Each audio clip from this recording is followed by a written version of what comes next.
하나님께서 우리 새사랑교회 성도들에게 주시는 말씀은 구약 성경입니다. 열왕기하 5장 8절에서 14절까지 말씀입니다. 제가 갖고 있는 성경은 568면에 있습니다. 열왕기하 5장 8절에서 14절까지 말씀입니다.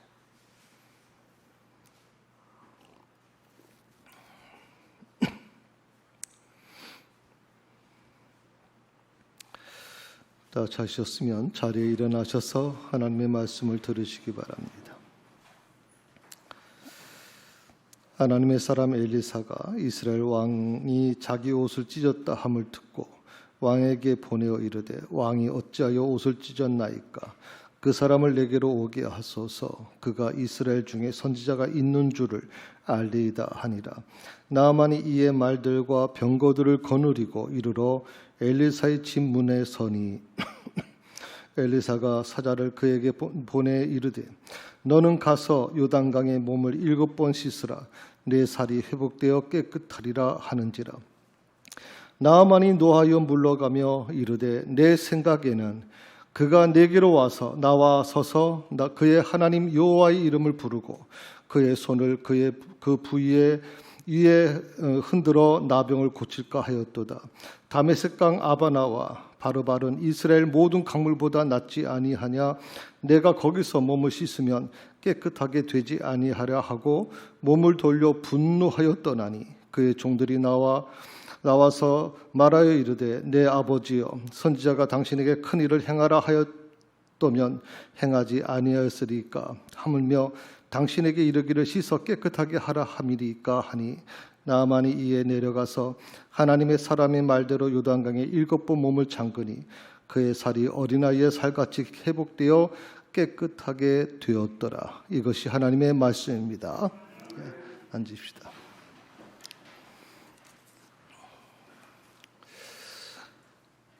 심리학 용어 중에 고정관념이라는 용어가 있습니다. 우리 흔하게 쓰는 말은 아닐 거라고 생각이 드는데 아무튼 이 보통 고정관념이라고 하는 이 전문 용어인데 이 그 고정관념이라는 이 말의 그 뜻은 어떤 거냐면 하여튼 세 가지로 생각할 수가 있습니다. 원래 제가 사전을 찾아보니까 인터넷 사전을 찾아보니까 원래 한 문장으로 나와 있습니다만 저는 세 가지로 나눠서 좀 설명을 드리려고 합니다. 자, 그 내용은 이런 겁니다. 고정관념이라는 뜻의 이 사전에 나오는 뜻입니다. 본인의 의도나 의지와 상관없이 정신생활을 지배하고 행동까지 영향을 미치는 그것을 가리키는 것이다. 저는 이거 세 가지로 나눕니다. 첫 번째가 본인의 의도나 의지와 상관없는 것이다. 고정관념이라고 하는 게 뭐냐면 본인의 의지와 상관없다. 본인의 의지와 상관없이 이루어지는 거다. 저는 이게 굉장히 두렵다는 생각이 듭니다. 고정관념이라는 게. 왜? 내가 보통 사람은 자기가 의지가 있어서 그 의지로 모든 걸 만들어 가는데 자기 의지와 상관이 없다라고 하는 것이 굉장히 두려운 거죠. 그리고 두 번째가 뭐예요? 정신생활을 지배한다. 정신생활을 지배한다. 세 번째가 그 정신생활만 지배하는 게 아니라 행동까지 영향을 미쳐버린다. 그래서 고정관념이라고 하는 것이 굉장히 무서운 부분입니다. 그런데 이걸 우리는 대수롭지 않게 별로 좀 생각하는 적이 많이 있죠. 그래서 고정관념이 심하게 되면 거기에 익숙해지게 되면 새로운 것을 시도할 그런 생각조차 못합니다. 도전조차 못합니다.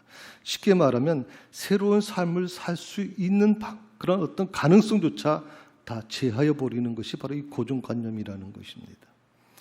고정관념의 사례를 한번 보시게 되면 이것도 사전에 나온 거니까 제가 말하는 게 아닙니다. 운동선수 하면 우리가 뭐 생각합니까? 머리가 나쁘다 이렇게 생각을 하죠. 운동선수 중에 머리가 요새 예능에 나오는 그 운동선수들, 은퇴하신 분들 보면 정말 똑똑하거든요. 근데 운동선수 하면 우리가 뭐 막연하게 공부를 안 하고 뭐 머리가 나쁜 사람, 그렇게 보통 인식한단 말이죠. 사회적인 통념상. 또 유태인 하면은 뭡니까? 인색하다고 생각하는 거죠. 인색하다. 왜 독일이 이 유태인에게 대해서 그토록 아주 무자비할 정도로 그렇게 인종 청소를 했습니까? 결국은 바로 이거거든요. 인색하다라고 생각하는 거예요. 그러니까 우리는 굉장히 뭐 독일 사람들이 그렇게 했다고 생각을 하는데, 뭐 그 지식 채널이라고 하는 그 유튜브에 나오는 게 있어요. 거기 보면 독일에서 이 일이 있기 전에 미국이나 영국이나 프랑스나 다른 나라에다가 유대인들을 좀 분산해서 그렇게 좀 있게 하는 게 좋겠다라고 지금 요청을 해요. 근데 미국도 말을 듣질 않아요. 유태인이 오는 걸 원치 않는다. 프랑스도 원치 않는다. 영국도 다 원치 않는다. 그러니까 유태인의 600만 명 그 인종 청소는 독일에서만 이루어지는 게 아니에요.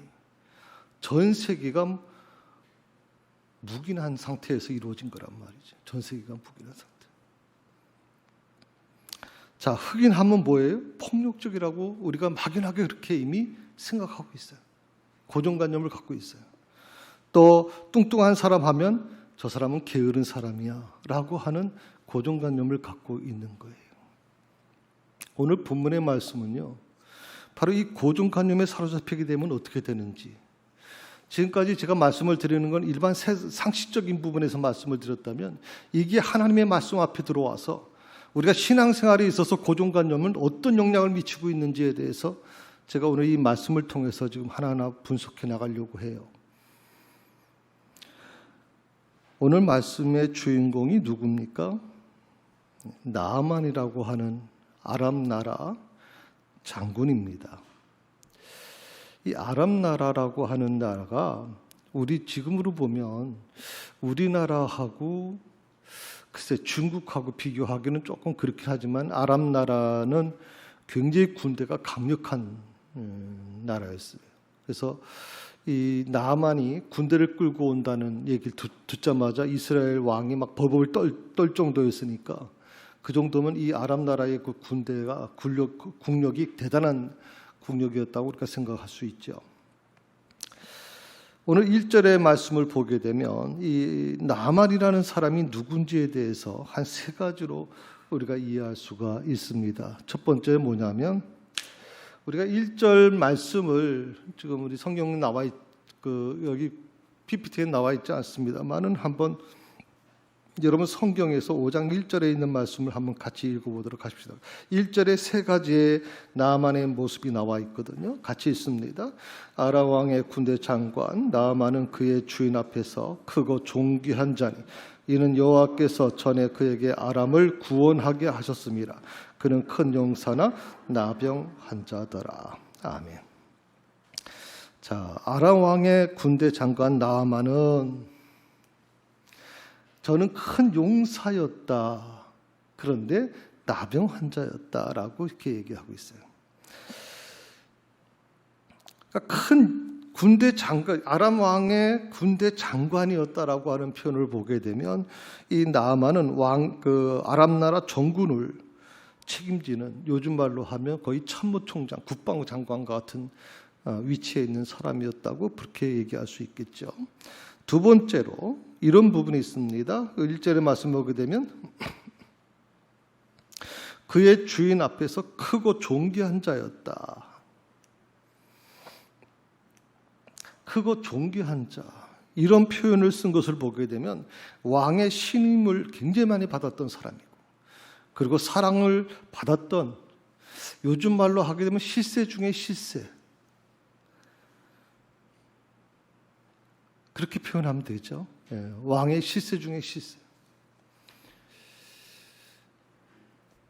아마 이 나아만이 그 아람 나라의 그 실세 중에 실세였다면 그의 이름만 들어도 주변의 국가들이 벌벌 떨었을 거라고 생각을 하거든요. 그리고 세 번째 이렇게 표현합니다. 전에 저로 아람을 구원하게 하셨습니다. 그렇게 나와요. 여호와께서 전에 그에게 아람을 구원하게 하셨다. 그러니까 이 나만이라고 하는 사람은 하나님께서 역사를 만들어 하나님의 역사를 이끌어 가시는데 아주 중요한 역할을 감당한 사람이다. 그는 나라를 위기에서 구한 민족의 영웅이었다라고 그렇게 말씀드릴 수가 있어요.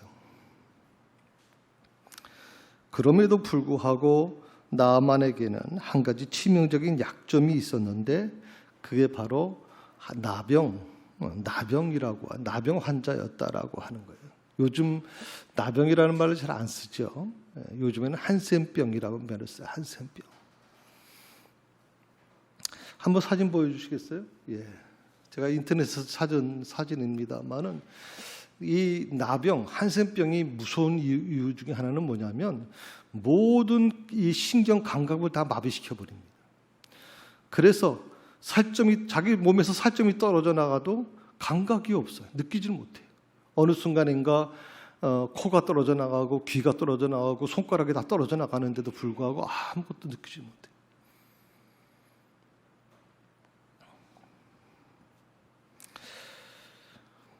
많은 병이 있지만 뭐 요즘에는 이 나병에 대해서 더 이상 이게 병이 진전되지 않도록 뭐 완전 치료제는 아니지만 그래도 그 정도의 어떤 약은 개발돼서 좀 덜합니다만은 과거에는 이 한센병, 뭐 또 나병에 걸렸다 그러면 완전히 격리될 수밖에 없는 거죠. 특히 우리나라에서도 격리돼 있잖아요. 소륙도에 격리돼 있고 저 마석의 가구단지 안에도 원래는 거기가 나병 환자들이 한센병 환자들이 모여 있던 곳이죠. 그러니까 완전히 격리될 수밖에 없었던 이유, 가족으로부터 다 버림받을 수밖에 없었던 병이 아주 무서운 병이 바로 이 한센병이라는 거예요.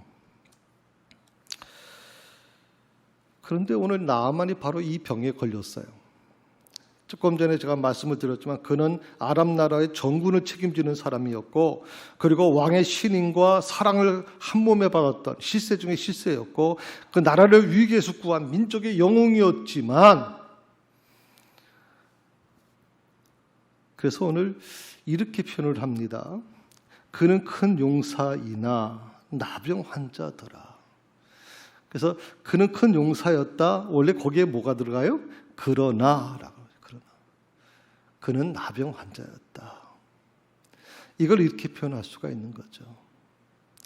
그 앞에 있는 부분, 그 앞에 있는 부분이 나만이 그렇게 자랑스러워하고 나만을 어떻게 보면 객관적으로 보여주는 모습이라면 그의 실질적인 모습은 뭐예요? 지금 나병 환자라고 하는 거예요. 그것은 약으로도 치료할 수 없고 어떤 의사도 치료할 수 없는 하늘의 저주를 받았다고 하는 병. 그게 나만을 지금 표시하는 설명할 수 있는 말이라고 생각을 해요. 그러나의 존재. 겉으로는 화려한 것 같은데 그 안에 들어가 보니까 썩은 냄새가 나는 그 모습이 숨겨져 있는 거예요. 겉은 화려한데 그 안엔 썩어 들어가고 있는 냄새 나는. 지혜로운 듯한데 안에 들어가서 보니까 소중한 것을 다 알지 못하고 허둥대며 살아가는 사람의 모습. 이게 바로 그러나의 모습이에요. 큰 용사였다. 그러나 나병 환자더라.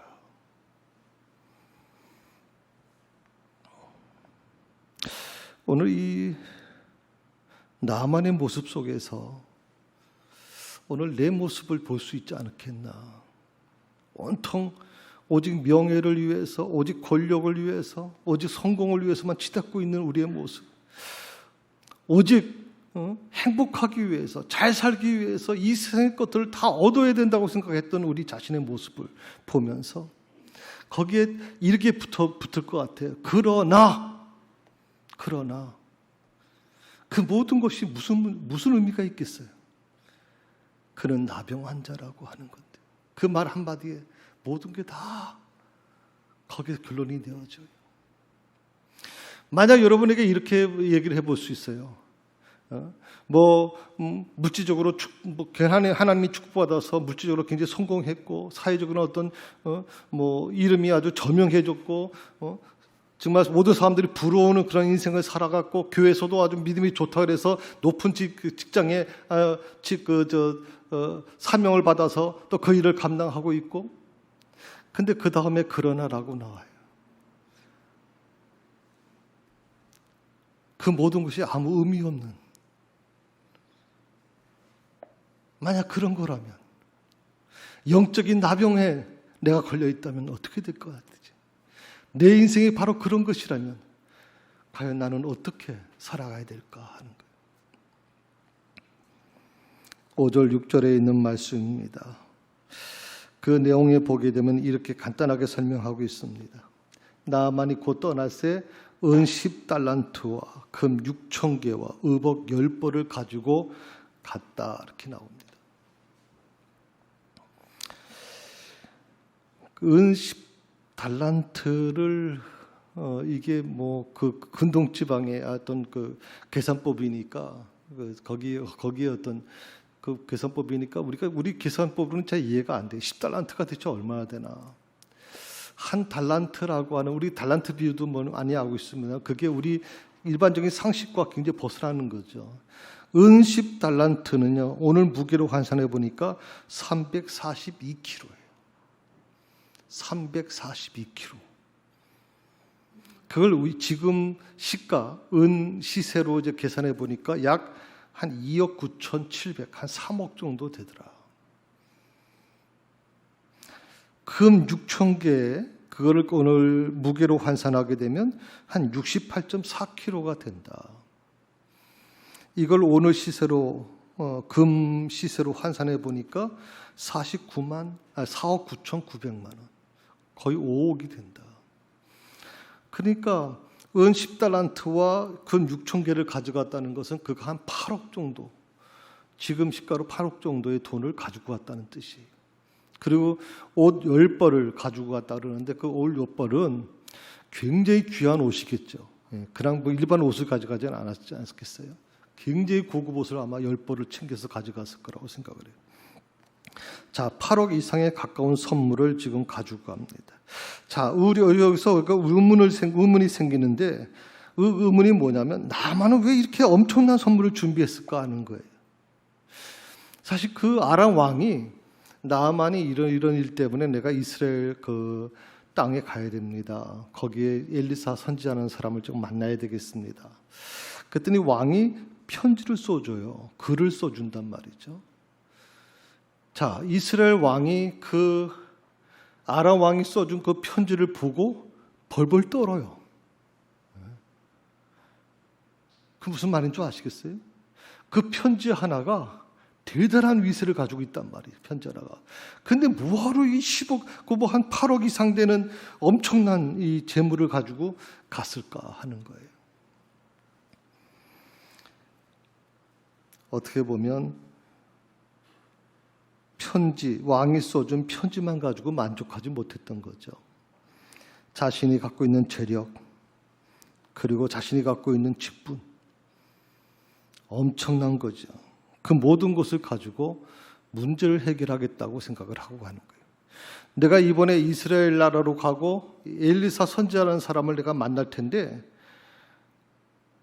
반드시 이 문제는 해결받고 돌아올 것이다. 어떤 상황, 어떤 난관도 나는 헤쳐낼 것이다. 왕의 편지 가지고도 안 된다면 내 갖고 있는 재물을 다 동원해서라도 하겠다라고 생각을 하는 거예요. 여기서 나만의 세 가지 특징을 좀 발견하게 되는데, 저는 이것을 이 세 가지를 여러분 나 자신에게 좀 도입해 봤으면 좋겠어요. 나만의 이 세 가지 특징. 첫 번째가 뭐냐면, 나만에게는요, 한 가지 고정관념을 갖고 있어요. 그게 뭐냐면, 돈이면 다 해결된다, 이 말이에요. 8억 이상의 돈을 가지고 가는 거예요. 돈이면 다 된다. 수천 년 전에 일어난 이 사건을 오늘 이 우리 시대를 좀 돌아보면 어떨까요?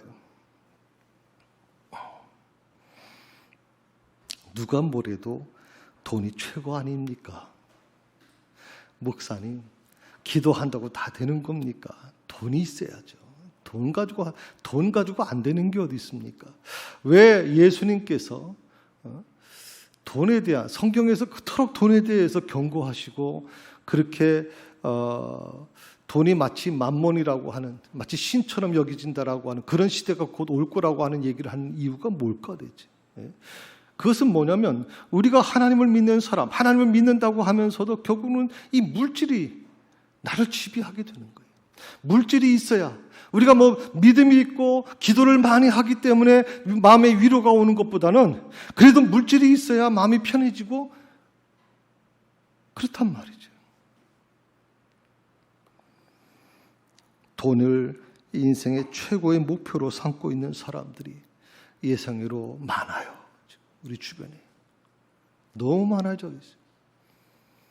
저는 우리 사회가 이런 사회가 된 게 너무 안타까워요. 우리가 보통 유럽 여행을 할 때요, 동유럽 여행을 하면 북유럽이죠. 북유럽은 굉장히 여행비가 비싸요. 물가도 비싸고, 그리고 북유럽은 지금 제일 잘 사는 곳이라고 생각하기 때문에 굉장히 여행을 하는데 최고, 일생에 한 번 정도 아주 최고의 여행이라고 생각하고 보통 여행 코스를 잡아요. 북유럽은. 근데 북유럽에 있는 사람들, 요즘에 TV 프로 중에서 그게 있어요. 어서와 뭔가 그래가지고 외국 사람들이 와서 우리 체험을 하는 건데, 북유럽 사람들이란 말이죠. 우리하고는 비교도 안 될 정도로 우리의 1년 GDP 우리 받는 보통 기준에 보통 한 10배 이상이 맞는 대단한 규모의 나라거든요. 근데 그 사람들이 살아가는 과정을 이렇게 모니터로 보면, TV로 보면 저렇게 검소할 수가 있나 정도예요. 저렇게 검소할 수 있나. 하기야 자신이 받는 페이, 월급의 한 50%에서 60%가 전부 다 세금으로 나가니까 그럴 수 있다 그러지만, 정말 내가 받는 월급의 10배 이상을 받는 사람들이 너무나도 검소해요. 너무나도 검소해요. 옷을 입어도요, 우리처럼 그렇게 옷 입는 나라가 드물어요. 그렇게 잘 사는 나라인데도 불구하고 옷이 너무나도 시골에서 입는 옷처럼 그렇게 입고 다녀요.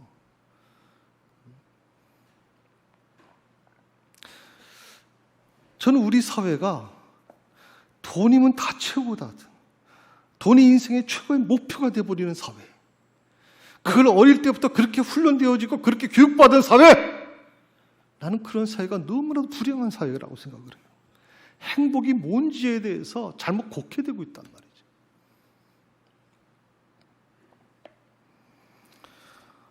어느 제품 선전에 나오는 내용 중에 이런 내용이 있어요. 돈으로 침대는 살 수 있지만 뭐예요? 편안한 잠은 살 수 없습니다 하는 광고예요. 돈으로 침대는 살 수 있는데 몇백만 원짜리, 몇천만 원짜리 침대는 살 수 있지만 편안한 잠은 살 수 없다. 우리는 그렇게 항변합니다. 돈이 있어야 자녀 교육도 시켜야 되지 않겠어요? 틀린 말이 아니죠. 돈이 있는 사람들, 연예인들이 제주도에 가서 국제학교에 다 보내면, 또 돈이 있어서 외국에 나가서 아이들이 어릴 때부터 외국에서 생활을 하면 우리는 평생 바둥바둥 하면서 공부를 해도 영어를 습득하기 어려운데, 외국에서 보통 한 4, 5년, 5, 6년 있으면 자연스럽게 영어는 기본적으로 한단 말이에요. 어학을. 그러니까 경쟁이 안 되는 거란 말이에요. 경쟁이 안 돼요. 그러니까 돈이 그렇게 되면 우리는 그렇게 생각할 수밖에 없어요. 돈이 있어야 자녀들 교육도 시켜야 되는 거 아닙니까? 돈이 있어야 선교도 할 수 있고 돈이 있어야 구제도 할 수 있지 않습니까? 근데 저는 여러분에게 반문하고 싶어요. 돈이면 뭐든지 다 할 수 있느냐? 돈이면 뭐든지 다 모든 문제를 해결할 수 있는 거냐? 돈이면 영생의 문제도 해결할 수 있고 돈이면 구원의 문제도 해결할 수 있는 거냐 대체? 그토록 돈 하는데 그 돈이 뭘 얼마나 해결할 수 있느냐, 우리 삶에 대해서. 바꿔 말하면요, 돈으로 해결할 수 있는 게 해결할 수 없는 게 상당히 많아요. 해결할 수 없는 게. 그래서 돈이 내 인생에서 최고의 목표가 될 수 없다는 사실을 좀 인정하고 우리가 좀 신앙생활을 했으면 좋겠다. 돈은 물론 필요해요. 그러나 돈이 내 삶의 목적이 돼서는 안 된다라고 하는 거예요. 두 번째로 나아만에게는 두 번째 고정관념이 있었는데요. 그게 뭐냐면 권력은 모든 사람을 굴복시킬 수 있다라고 하는 착각을 하고 있는 거예요. 권력은 모든 사람을 굴복시킬 수 있다. 오늘 9절의 말씀에 보게 되면요. 오늘 성경 말씀의 9절의 말씀에 보게 되면 나아만이 이에 말들과 병거들을 거느리고 이르러 엘리사의 집 문에 서니 말들과 병거들을 거느렸다 그랬어요. 지금 나아만이 어디로 가고 있는 거예요? 홍 집사님 어디로 가고 있어요? 엘리사의 집으로 가고 있죠. 왜? 뭐 때문에? 나병 고치기 위해서, 자기 병 고치기 위해서 가고 있잖아요. 근데 왜 말들과 병거가 필요해요? 왜 그 수많은 말들과 병거를 데리고 가요 대체? 이유가 대체 뭐예요? 아니 병 고치러 가는 사람의 모습이 아니잖아요 이게 지금. 마치 무슨 전쟁하러 가는 사람의 모습이지 병 고치러 가는 사람의 모습이 아니거든. 환자의 모습이 아니에요. 이 모습을 통해서 우리가 뭘 알 수 있냐면 나만은 철저하게 권력의 힘에 많이 광신돼 버렸어요. 권력의 힘. 이 권력의 맛을 한번 보게 되면요. 전 그래서 여러분 지금 윤석열 정부를 위해서 기도해 주셔야 돼요. 권력의 맛을 한번 탐하게 되면 그때는 정말 정신 못 차려요. 정신 못 차려요. 오늘 이 나만의 모습을 통해서 권력은 모든 사람을 굴복시킬 수 있다. 그도 그럴 게 지금 병 고치러 가는 사람, 그 나만이라고 하는 아람 나라의 군대 장관 나만, 그 나만 장군이 가는데 빈손으로 가는 거 아니잖아요. 왕의 친서를 가지고 와요. 그러면 나만을 만약에 건드렸다면 그 나라는 모두 어떤 나라든 간에 다 몰살당해요 지금. 왕의 친서를 가지고 있는 이 사람을 건들면. 근데 재밌는 게 뭐냐면 뭐가 대체 두려워서 수많은 말들과 여기 병거라고 얘기해. 병거. 이건 전쟁에 쓰는 말 아니에요. 전쟁에 쓰는. 요즘 말로 하면 탱크와 같은 건데. 왜 그 수많은 군대를 거느리고 갔을까요? 권력을 내세우고 싶은 거예요. 자랑하고 싶은 거죠. 내가 누군지를 얘기해 주고 싶은 거예요. 내가 누군지. 아마 그가 가는 코스에 이스라엘까지 가는 과정에 많은 나라를 거쳤을 거예요. 그 다른 나라, 약한 나라들은 나만이 지나간다는 얘기만 들어도 벌써 벌벌 떨었을 거예요. 그리고 곳곳마다 배옥 나와서 인사를 했겠죠.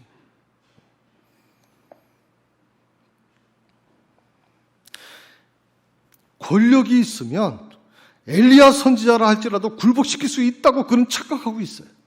권력하고. 세 번째로 나아만에게 이런 고정관념이 있었어요. 내 생각과 경험이 최고다. 오늘 11절 말씀을 보게 되면 이렇게 나오죠. 11절에. 우리 같이 한번 읽어볼까요? 나만이 노하여 물러가며 이르되 내 생각에는 그가 내게로 나와서서 그의 하나님 여호와의 이름을 부르고 그의 손을 그 부위 위에 흔들어 나병을 고칠까 하였도다. 내 생각에는 이라고 하는 표현이 나와요. 내 생각에는. 이게 여러분 이 나만의 큰 착각 중에 착각이에요. 내 생각에는. 여러분 환자가 병원에 가서 의사의 진료를 받을 때 의사 앞에서 내 생각에는 그게 아닌데요 라고 얘기하는 환자는 그건 환자가 아니죠. 그런 환자를 돌볼 의사는 없어요. 여러분. 내 생각이 속에 있더라도 절대 표현하지 않죠. 아 그렇습니까? 선생님 어떻게 하면 좋을까요? 근데 오늘 나만은 놀랍게도 지금 자기 몸에 있는 질병 나병이라고 하는 뭐랄까 하늘이 준 저주 같은 병이잖아요. 절대 고칠 수 없는 병. 그걸 치료받기 위해서 지금 치유받기 위해서 가는데 놀랍게도 뭐라고 얘기하냐면 내 생각에는이라고 하는 말을 도입해요. 그리고 세 가지를 얘기해 주고 있어요. 자, 이 나만의 생각에 어떻게 생각하냐면 자, 저가 내게로 나와서서라고 하는 첫 번째입니다. 나만은요, 나는 아람 나라의 군대 장관이에요. 그리고 나는 지금 거의 8억이 넘는 어마어마한 재물을 가지고 지금 찾아왔어. 그러면 너가 어떤 능력을 갖고 있는지 모르지만 너가 내게로 나와서 서야 된다. 내게 나와서 서야 된다. 내게 나와 서라고 하는 게 뭐예요? 내 앞에서 굴복하고 그래야 된다 이 말이에요. 그런데 엘리사가 뭐라고 그랬어요? 나와보지도 아니하고 요단강 가서 7번 씻으면 된다. 이 나만이 자기 생각으로 도저히 받아들일 수 없는 거예요. 여러분 신앙생활 하는데 가장 위험한 게 뭔 줄 알아요? 내 생각으로 하려면 내 생각으로. 목사도 마찬가지고 성도들도 마찬가지. 우리는 하나님 앞에서 서야 돼. 하나님 앞에서. 근데 다 자기 생각으로 해. 내 생각에는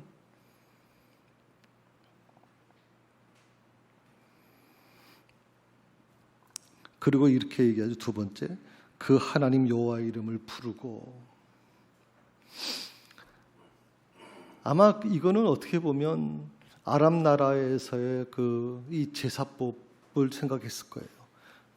보통 이방 신을 섬길 때 보통 그렇게 하잖아요. 신의 이름을 부르고, 그리고 그 부위에 손을 흔들어선 그렇게 치유하는 과정이 아마 제가 보기에는 이 아람 나라에서 있었던 어떤 이방 신을 섬기는 어떤 하나의 관습일 거라고 생각을 해요.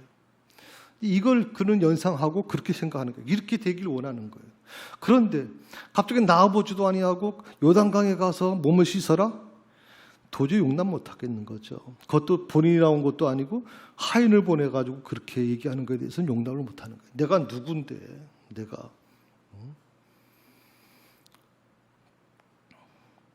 여러분 교회에서 왜 분쟁이 일어납니까? 내가 누군데라고 하는 걸 잠깐 강조하니까 그래요. 일반 사회에서 세상에서 있었던 모든 지혜를 가지고 들어와서 교회 안에서 마음대로 얘기한단 말이죠. 내가 누군데 지금. 내가 국회의원인데.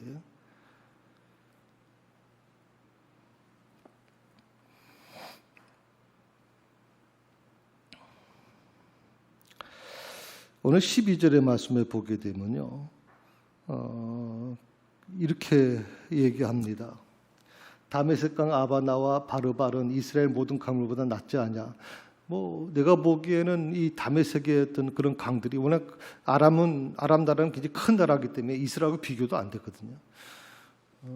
그러니까 어떻게 보면 그 나만의 주장이 틀린 말은 아니라고 생각을 해요. 그런데 내가 거기서 몸을 씻으면 깨끗하게 되지 아니하려 하고 몸을 돌이켜 분한 모양으로 떠났다. 분한 모양. 아마 그 주변에 있던 사람들이 이 나만의 그 분노한 모습을 보면서 곧 전쟁이 일어날 거라고 생각을 했을 거예요. 이건 굉장히 아주 무서운 일일 수밖에 없죠. 자, 몸을 치유하기 위해서 왔는데 내 마음에 들지 않니, 내 생각과 다르다는 이유 때문에 그는 몸을 돌이켜 분한 모양으로 떠났다라고 얘기를 하는 거예요. 나아만은요, 자신의 경험에 근거해서 판단을 내립니다. 요단강보다 자기 나라 다메섹강이 더 맑고 깨끗하다고 주장합니다. 결국 나아만은 어떻게 돼요? 엘리사 선지자의 권고를 듣질 않아요. 성도 여러분, 이렇게 한번 고정된 생각은 정말 변하기 힘들어요. 바뀌어지질 않아요. 이 고정관념이 바뀌어지지 않게 되면 어떻게 되냐면 선입견이라는 게 만들어져요. 이 선입견이라는 게 그 사전을 찾아보니까 이런 얘기를 해요. 어떤 특정 대상에 대해서 갖는 주관적인 자기 판단, 가치 판단, 주관적인 가치 판단. 목회자도 목사도 마찬가지예요. 어느 성도가 이렇게 봤을 때 그 성도를 보고 먼저 선입견을 갖게 되면 자기 식으로 같은 판단을 해버리는 거예요. 가치 판단을. 저 사람은 조금 믿음이 없는 것 같아. 이런 판단을 먼저 내려버린단 말이에요. 그게 선입견이라는 거예요. 모든 것의 시작은 이 선입견에서부터 시작돼요. 두 번째 이렇게 얘기합니다. 선입견이 발전하게 되면 편견에 빠지게 돼요. 이 편견이 뭐냐면 선입견이 고정돼서 편견이 되게 되면 결국에는 인종적인 편견, 사회적인 편견으로 발전하게 돼요.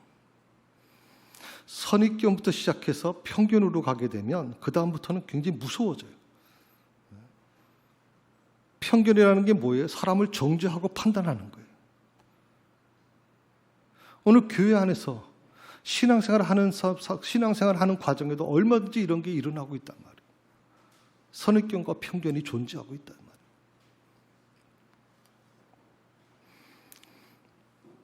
지난주 설교 때 제가 나사렛 사람들의 그 모습을 좀 말씀을 드렸어요. 나사렛 사람, 예수님의 고향이었던 나사렛에서 예수님이 복음을 전하려고 하니까 그들이 편견을 갖게 됐잖아요.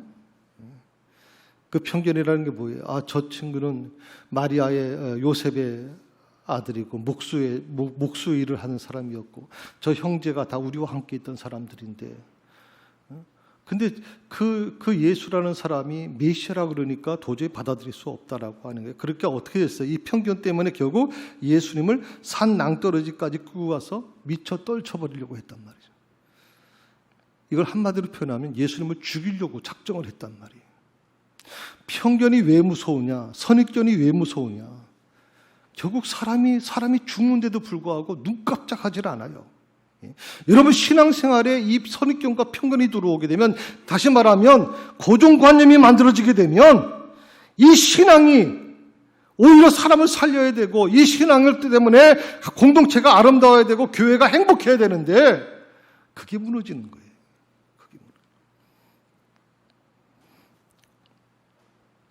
신앙생활을 오래 하게 되면요, 신학교리라는 게 굳어져 버려요. 자기 신앙으로 다져진 이 고정관념이라는 게 만들어지기 시작하는 거예요.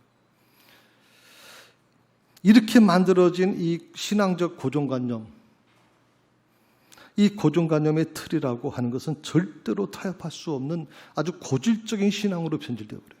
절대 타협할 수 없어요. 그래서 이 보수적인 교단일수록 강해요. 이 틀.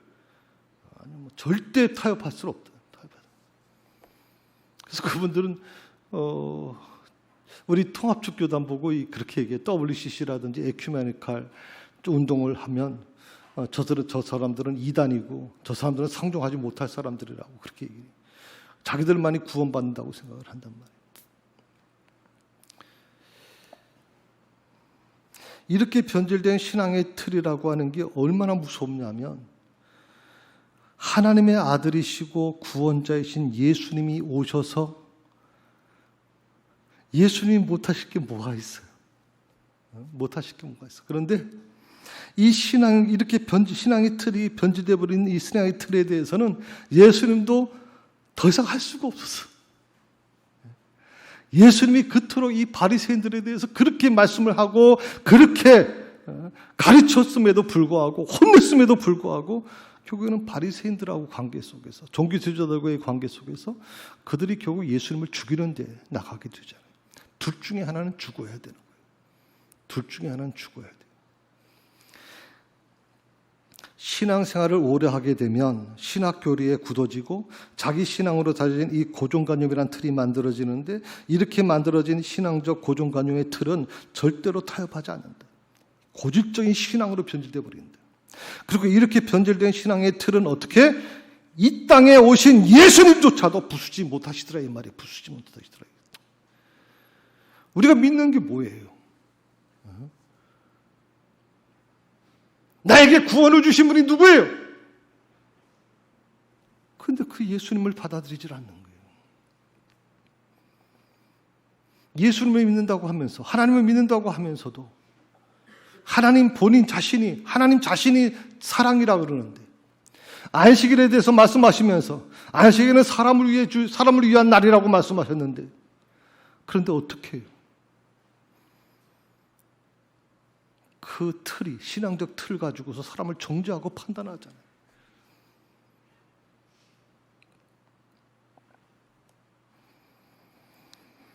이렇게 나 자신도 모르게 지금까지 쌓아놓은 이 내 안에 있는 세상의 틀, 신앙의 틀, 이것을 깨부셔야 돼요. 그게 바로 진리 안에서 자유하는 거예요. 진리 안에서 자유하는 거.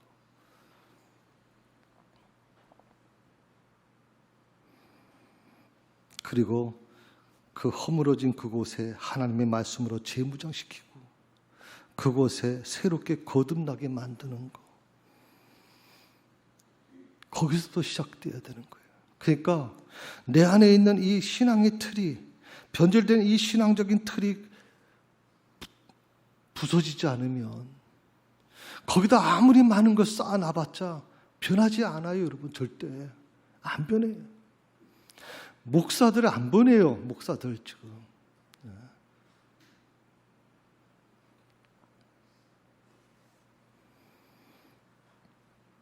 이것만이 교회가 사는 길이요. 이것만이 내가 사는 길입니다. 그게 바로 가정이 사는 길이고 내 자식이 사는 길이요. 내 남편이 사는 길이고. 오늘은 여기까지 말씀을 드리고 다음 주는 여러분 보셨겠지만 고정관념에서 벗어나기 1이라고 적혀 있거든요. 다음 주는 2라고 벗어나기 2로 말씀을 드리겠고요. 고정관념의 개념에 대한 말씀을 드렸다면 다음 주에는 고정관념에서 어떻게 벗어날 수 있을까? 그 벗어나는 방법에 대해서 같이 나누려고 합니다. 기도하십시다. 중심을 보시는 하나님 앞에서 고정관념을 없애라고 하신 주여, 새로운 변화를 두려워하지 않는 자가 되어서 틀에 박힌 고정관념을 떠나 주님이 보내주신 성령님을 바라보며 순종하며 믿고 따르는 자가 되게 하여 주옵소서. 신앙적 고정관념에서 벗어나 물과 성령으로 거듭난 자답게 편견 없이 살아가는 저희들 되게 하여 주옵소서. 예수님의 이름으로 기도드립니다. 아멘.